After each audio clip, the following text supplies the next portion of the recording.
And the leadership of the National Democratic Congress, NDC, is urging President Akufo-Addo to call to order supporters of the NPP who are engaging in violent takeover of government, key government agencies and installations. The party's rank and file are warning of reprisal attacks on the NDC members working at the various government agencies are not stalled.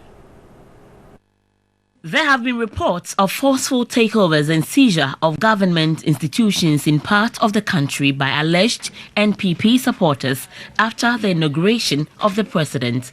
The latest was the taking over of security posts at the passport office and the Tema Harbour on Monday, which has been widely condemned by the public.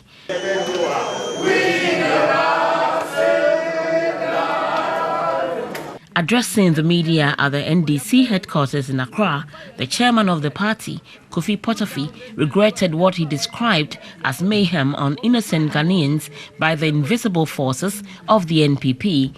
He chronicled seizures of state institutions and installations in part of the country, as well as other acts of violence that has brought fear upon NDC members. As we speak, we have some of our supporters who are traders at Agbogboshi market, displaced from their market, and have been sleeping at the party headquarters here to avoid being lynched by rampaging NPP hooligans. We consider this act unacceptable as it represents interference by a political party in the work of a state institution and also a clear threat to law and order. The party, he said, was appalled at the president for turning a blind eye to the unlawful behavior of his supporters.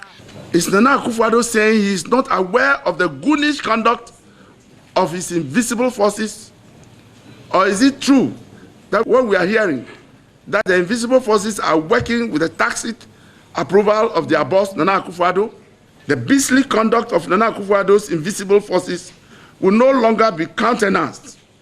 We are calling on civil society, religious bodies, the media, and the international community not to blame the NDC if the unacceptable conduct of Akufo-Addo's invisible forces leads to reprisal attacks.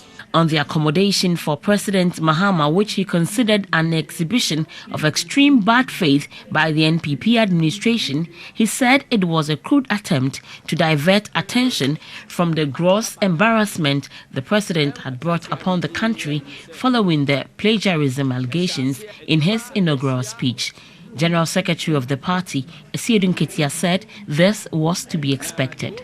I am not surprised at all, because throughout the campaign, I kept warning that we all know the best gauge of anybody's conduct in future is his conduct in the past. And we know the conduct of the various presidential candidates, including Nana Addo then, and his record of encouraging violence and violent conduct. Now, we are all here. You are all witnesses.